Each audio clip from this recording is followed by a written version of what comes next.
Buenos días a todos. Hoy vamos a ver el tema de memoria caché.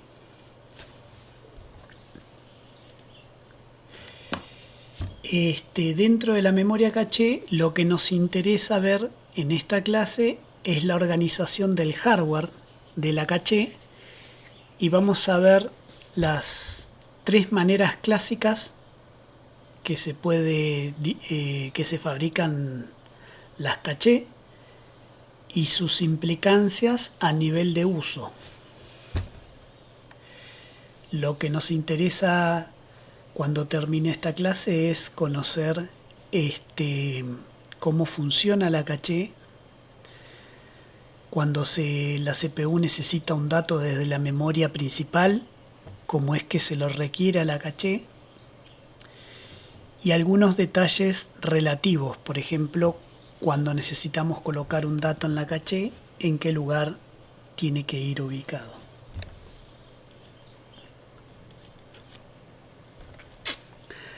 La caché es uno de los conceptos más sencillos en computación porque simplemente lo que se utiliza es una pequeña memoria de muy alta velocidad que se fabrica en el mismo chip del procesador y donde se mantienen los datos, copias de los datos que están en memoria principal en esta pequeña memoria para que la CPU los pueda acceder muy rápidamente. Recuerden que vimos en la clase anterior que si la CPU tiene que acceder a memoria principal, a la RAM de la computadora, demora aproximadamente 100 ciclos de reloj. Es decir, que durante 100 ciclos de reloj la CPU no puede hacer nada porque tiene que esperar el dato que viene de la RAM. En realidad, lo que se implementa generalmente es que la CPU haga algo en esos 100 ciclos de reloj. Una forma importante de mejorar la performance con ese problema entre la velocidad de la CPU y la memoria RAM es utilizar la caché. La caché, el concepto viene de una palabra del francés que significa ocultar. Justamente caché es una memoria que funciona de manera transparente al programador. El hardware funciona solito. Pero sus implicancias a nivel de organización son importantes. Una analogía de cómo funciona la caché es la siguiente. Ya no se usa tanto, pero es la agenda telefónica en papel. En muchos años atrás, cuando teníamos teléfono fijo, la Telefónica y Entel al principio sacaba un gran libro de nuestra ciudad con todos los números de teléfonos fijos de todas las personas que tenían teléfono en la ciudad. Entonces, uno tenía un gran libro en papel con miles de números de teléfono de todas las personas de la ciudad que tenían teléfono. Lo que uno hacía era tener una pequeña libretita de papel que uno llevaba consigo o la dejaba al lado del teléfono, y en esa libretita apuntábamos los teléfonos de las personas conocidas nuestras, es decir, la buscábamos en la guía grande en papel, encontrábamos el número, llamábamos a la persona, pero además lo dejábamos en esa libretita. Cuando nosotros requeríamos de vuelta llamar a esa misma persona, al conocido, al pariente, lo que hacíamos era primero buscarlo en esa libretita en papel. Si estaba, buscarlo ahí era mucho más sencillo porque era más chiquita y además teníamos nuestros pocos contactos. Si estaba, podíamos llamar directamente a la persona. Y si no estaba, íbamos al libro grande en papel, buscábamos entre todas las letras el apellido de la persona hasta que la ubicamos, porque habían muchos apellidos por ahí con la misma letra. Y una vez que detectábamos el teléfono, lo escribíamos en la libretita de papel. Lo importante de esta analogía es que en la libretita de papel había una copia del número de teléfono que estaba en el libro grande. Esa es la analogía importante con respecto a la caché. Lo que hay en la caché de la computadora es una copia del dato que también está en memoria RAM, en la memoria principal. Es decir, no es el mismo dato, es una copia. Lo que hace la CPU es, cada vez que necesita un dato de la memoria principal, simplemente le pregunta a la caché si el dato está en la caché. Si el dato está en la caché se lo puede entregar inmediatamente. Si no está, hay que ir a la memoria RAM, que es más lenta. Tecnológicamente hoy en día, acá a la izquierda tenemos una fotito microscópica de lo que sería un chip de un microprocesador. Fíjense en esta fotito que hay 4 cores, es decir, que este microprocesador es de 4 núcleos, de 4 procesadores. Y cada core tiene su propia caché L1 y su propia caché L2. Observen que cada core tiene su propia caché L1 y su propia caché L2. Y luego una gran parte del chip es una caché L3 un poco más grande, un poco más lenta. ¿Por qué es un poco más lenta? Recuerden, si es más grande, la circuitería demora un poco más en encontrar el dato que se está buscando. Esto es lo mismo que la analogía de la guía de teléfono en papel. Nosotros es más rápido que lo encontremos en la libretita chiquita. Bueno, para el hardware es lo mismo. Tiene que utilizar menos multiplexores y menos circuitos combinacionales. Y además, la propagación de la señal tiene un tiempo. Llevar un dato desde esta caché hasta un core tiene que hacer un recorrido. Esa señal tiene que viajar. Aunque la señal vaya a la velocidad de la luz, la señal tiene que viajar. Y es mucho más rápido si viaja desde este nivel de caché L1 a este core que si tiene que viajar desde la caché nivel 3. Acá hay un dibujo que representa lo mismo. Todo esto que está acá a la izquierda vendría a ser este chip. Esto que está verde acá grande vendría a ser esta caché L3. Observen que cada core tiene su propio camino de datos y su camino de datos accede al nivel L1 y le pide el dato. Cada vez que el procesador necesita un dato de memoria principal, cada core lo que hace es pedirle a la caché L1, preguntarle si tiene ese dato. Si no lo tiene, se le pregunta a la caché L2, que es un poquito más grande y un poquito más lenta. Si no lo tiene, se le pregunta a la caché L3, que es un poco más grande y un poco más lenta. Y si no lo tiene, hay un fallo de caché completo y hay que pedir el dato a la memoria principal.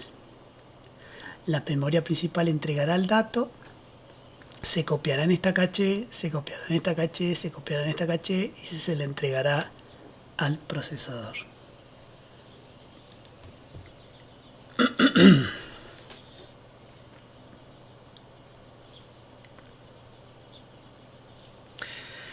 El parámetro más importante al evaluar el rendimiento de la caché es el tiempo de acceso medio.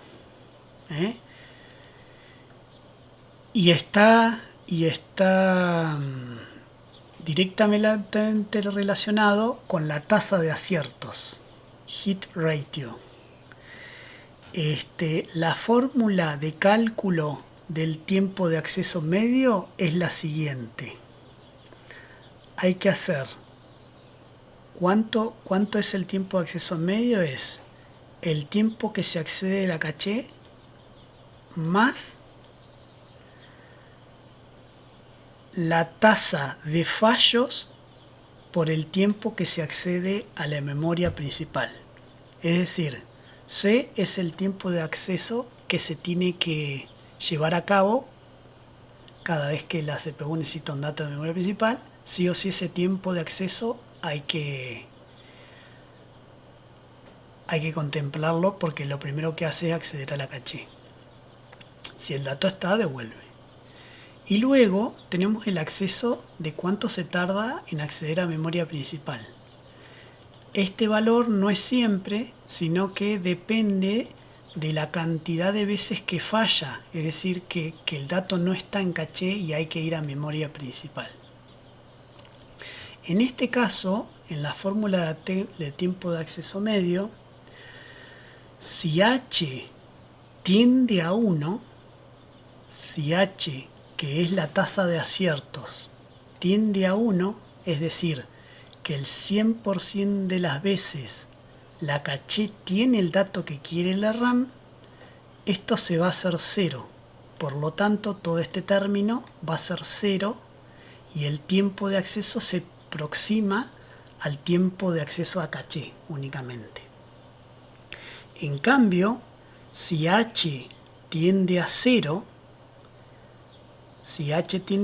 significa que cada vez que la CPU le pide un dato a la caché, el dato no está en caché.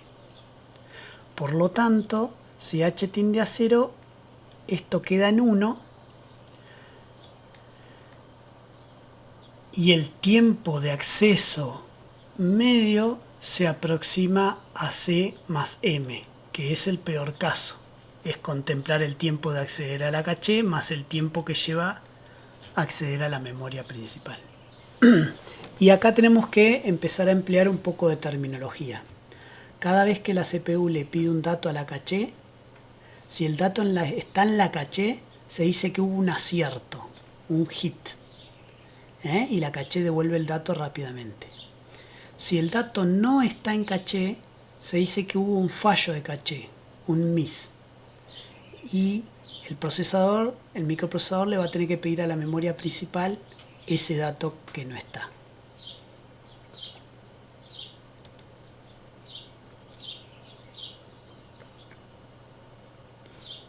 Bueno,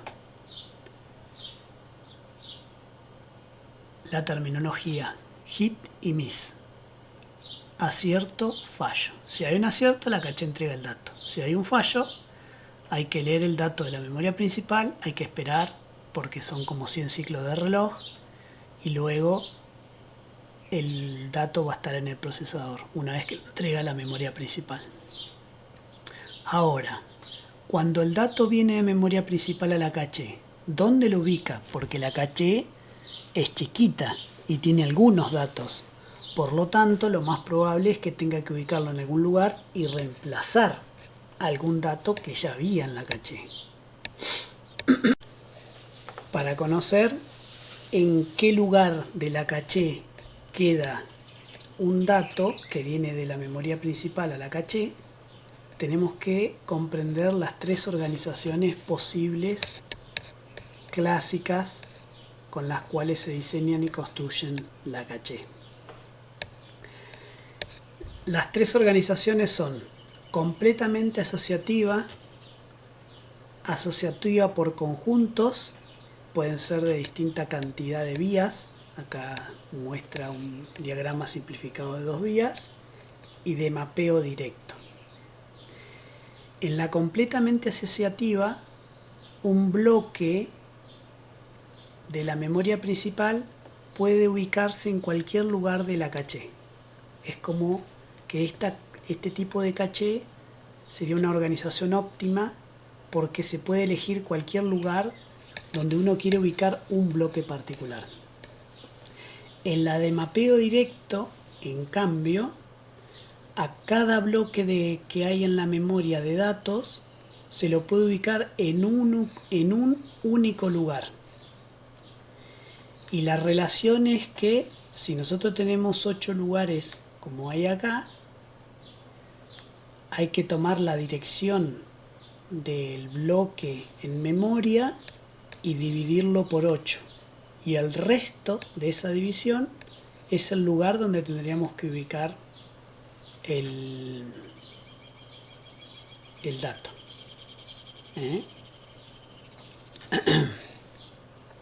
Por ejemplo, si este es el bloque 12 y lo divido por 8, el resultado es 1 y el resto es 4. Entonces, este bloque de memoria principal únicamente puede ir en este lugar, en la de mapeo directo.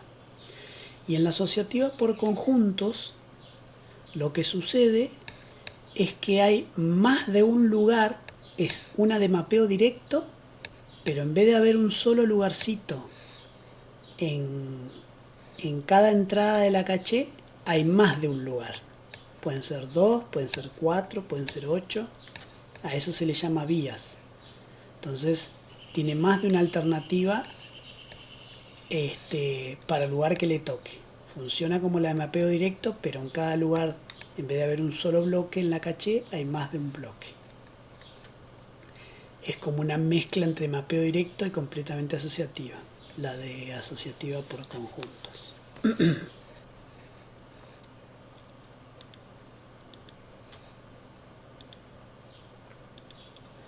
Bien, vamos a ver ahora dónde va ubicado un dato en particular para una caché parecida o que se podría implementar para una arquitectura MIPS donde la palabra es de 32 bits. En esta parte derecha vemos la organización de una caché de mapeo directo para una arquitectura MIPS, incluso también para otra arquitectura que sea de 32 bits. La caché tiene los siguientes componentes. Cada entrada de la caché es una línea de caché. Es decir, que la caché tiene muchas entradas. En cada entrada está el dato en sí que mantiene la caché. Lo que dijimos, la caché mantiene los datos más frecuentemente utilizados. Así que en cada entrada está el dato o los datos. Podría ser que la caché tenga en la misma línea un bloque de varias palabras, por ejemplo. En este caso es sencilla y hay una sola palabra en cada línea de caché. Esta caché es de 1024 entradas. Por lo tanto, tiene la posibilidad de almacenar 1024 palabras que vengan desde la memoria principal.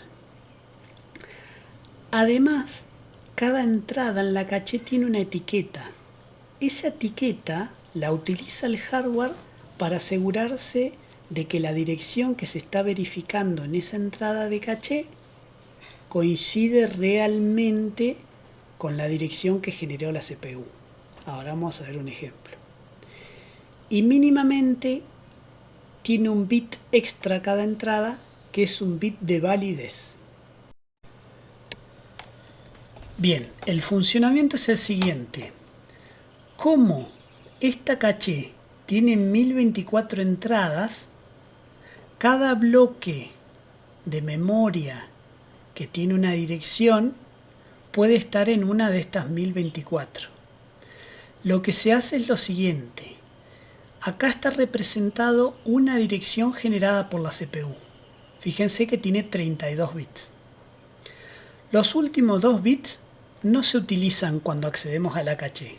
Recuerden que cada palabra en MIPS es de 4 bytes y los últimos 2 bits de cada palabra en memoria están en 0. Si la instrucción fue load byte o alguna que quiere un byte particular, sí se utilizará en estos 2 bits, pero una vez que ya se tiene el dato. Entonces para seleccionar un byte de la palabra. Pero en principio, para acceder a la caché, esto no necesitamos. Los siguientes 10 bits, a partir de estos dos, simplemente contienen el valor en binario de la entrada en la caché, que es el número de bloque dividido la cantidad de entradas de caché. El número de bloques no es exactamente de estos 10 bits, sino que estos 10 bits representan el resto de la dirección de memoria dividido la cantidad de entradas. ¿Por qué tiene 10 bits? Porque justamente nosotros necesitamos, en la de mapeo directo, tener un índice que nos diga inmediatamente cuál es la línea de caché a la que le corresponde.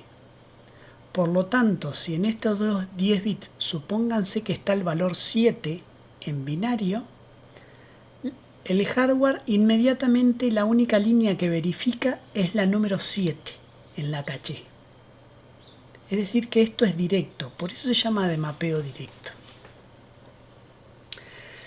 Si en estos 10 bits está el valor 2, el hardware inmediatamente verifica en esta línea, en esta entrada de la caché, si está el dato que quiere la CPU. ¿Y cómo lo hace? Lo que hace es tomar estos 20 bits que están acá, que corresponden a la etiqueta, y lo compara con los 20 bits restantes de la dirección.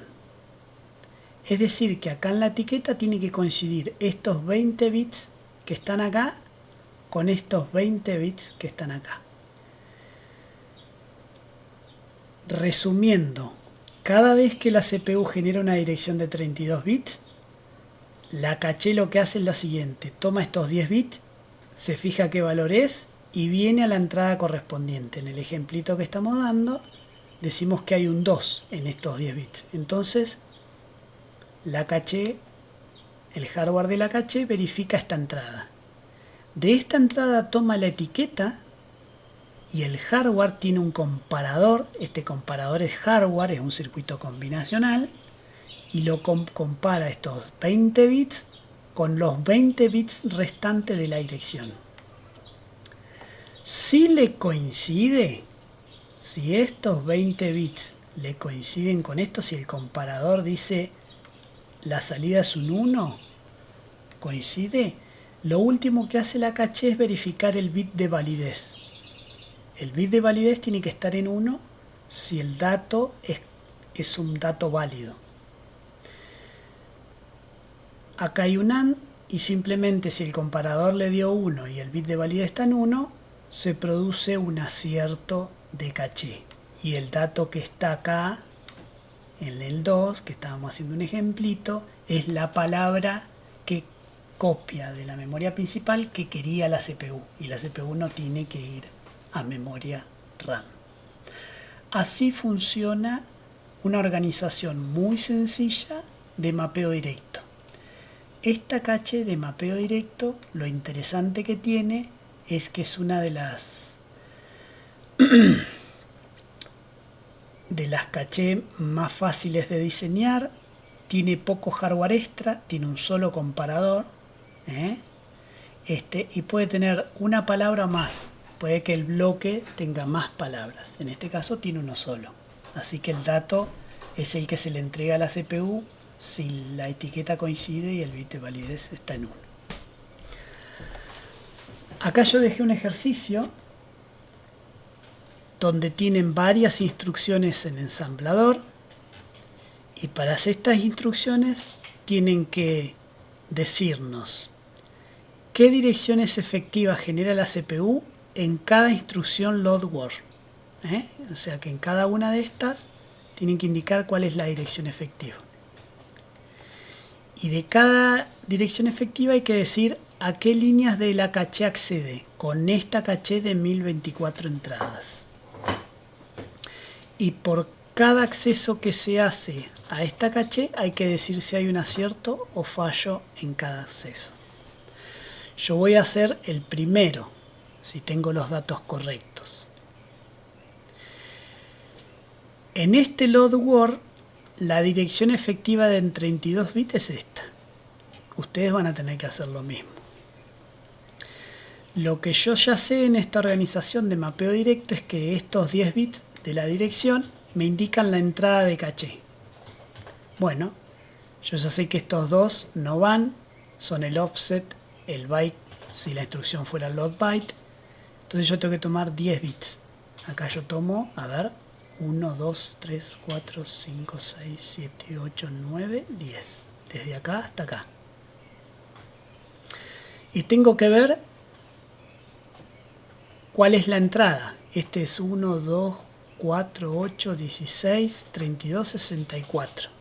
64 más 16. Tenemos 74, 80. ¿Está bien? 64 más 16, tenemos la entrada 80. Es decir, en la entrada 80 es la línea de caché donde hay que verificar la etiqueta y el bit de validez. Como no sabemos qué pasó antes de estas instrucciones, en realidad en la línea 80 podríamos decir que la etiqueta no está. Entonces que hay un fallo de caché que la CPU tiene que pedirle a la memoria principal que le traiga el dato que hay en esta dirección, la palabra. Cuando la palabra viene al procesador, la forma en que se actualiza la caché es de la siguiente manera. Ubica la palabra en la entrada 80, para este caso. Ubica la palabra en la dirección 80 para este caso. 9, 10, perfecto. En la entrada 80 coloca la palabra que vino desde la RAM. Acá en tag, en la etiqueta, coloca estos 20 bits. Es decir que la caché, cuando se está actualizando por este fallo que hubo y del dato que vino de la RAM, coloca aquí estos 20 bits y activa este bit de validez. La próxima vez que haya una instrucción, si es que no se pisó ese lugar con esta dirección, si es que la CPU genera esta dirección, lo que va a hacer la caché es ir a la dirección 80, va a verificar este tag con esto y le va a dar que coincide, si es que no se pisó esa entrada en la caché, el bit de validez va a estar en 1 y va a haber un acierto. De esta manera es como funciona una caché sencilla de mapeo directo.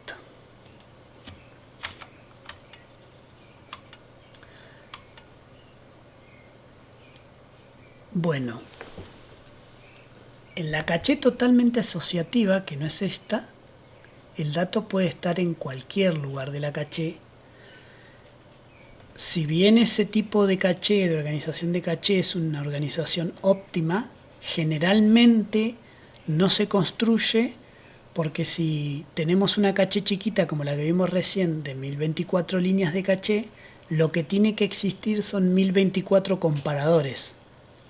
Y colocar 1024 comparadores en hardware es muy costoso. Es decir, que las caché completamente asociativas, cuando las caché de uso tradicional tienen muchas entradas para lo que es una caché, no se suele utilizar ese diseño. Si la caché fuera extremadamente chiquita, digamos unas 8 entradas o algo similar, se podría utilizar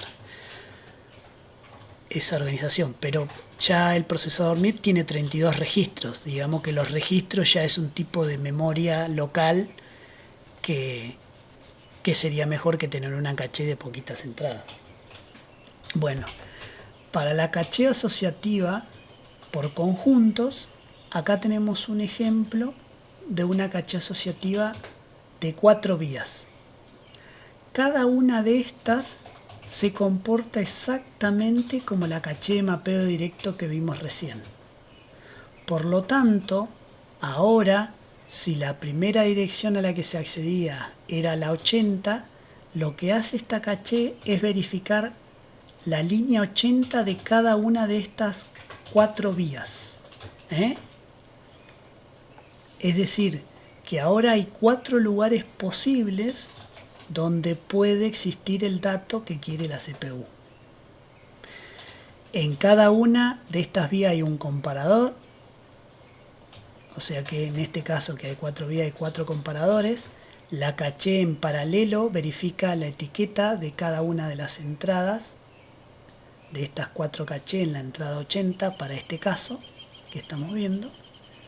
Y si alguna le coincide, verifica el bit de validez, y si alguno le coincide, viene aquí a un gran OR, y si alguno de estos entró en 1, hay un acierto. Significa que la etiqueta y el bit de validez, la etiqueta le coincidió y el bit estaba en 1. Si esto no da 1, significa que hay un fallo de caché. Cuando hay un fallo de caché en una memoria caché asociativa por conjuntos, Lo mismo, se tiene que pedir el dato a memoria principal o al siguiente nivel de caché, si hay otro nivel. Y cuando el dato viene desde la memoria principal, lo que hay que hacer es decidir en cuál de estos 4 lugares se coloca. Porque en la caché que vimos anterior, de mapeo directo, no era necesario. Se reemplazaba la línea y nada más, porque no había opciones. En este caso tenemos 4 opciones.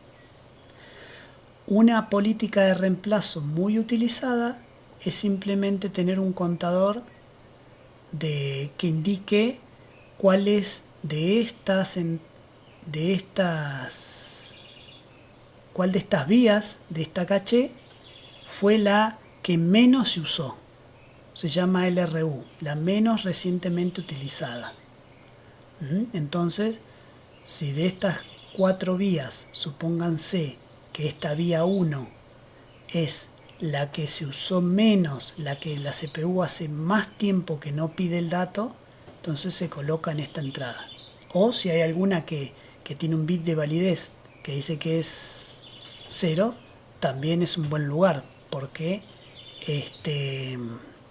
no se está usando directamente. Pero si las 4 vías se están usando, una política muy utilizada es colocarla en el lugar que menos se usó recientemente. La otra opción muy utilizada es simplemente hacer aleatorio, tener algún modo de aleatorio de elegir alguna de estas 4 vías.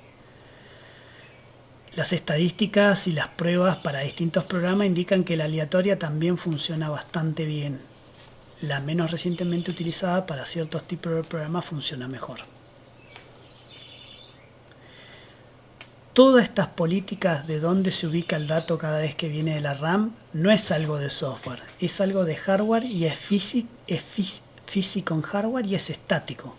Es decir, que los diseñadores deciden cómo van a organizar la caché, deciden cómo va a ser la organización, deciden cómo va a ser la política de reemplazo. Y una vez que lo implementan con hardware, ya eso es fijo, funciona transparente para el programador. No es algo configurable o que se puede cambiar y es software y cuando yo digo aleatorio, entonces podemos mejorar. No es algoritmo, no es nada, es siempre hardware.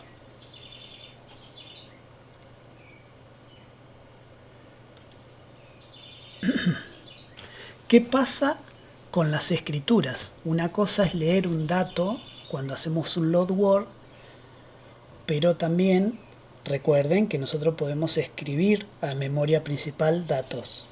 Bueno, en las escrituras se pueden hacer 2 técnicas que son las más usadas. Si el procesador necesita escribir un dato a RAM, lo que puede hacer es colocar el dato en la caché y no acceder a memoria RAM hasta que esta línea de caché haya que reemplazarse.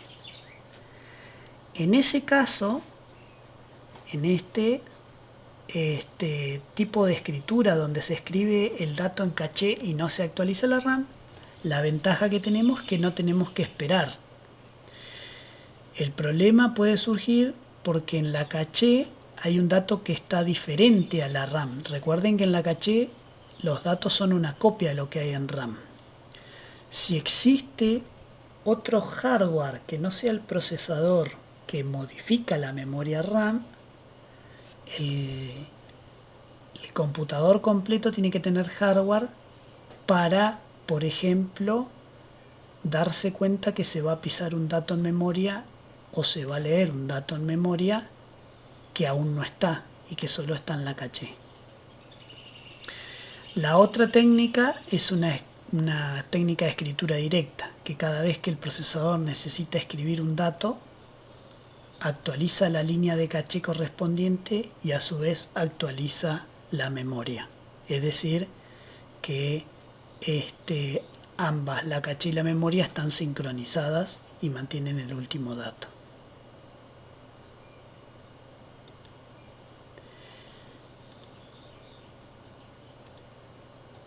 estos dos ejercicios que aparecen en la clase son importantes hacerlos porque se van a evaluar probablemente.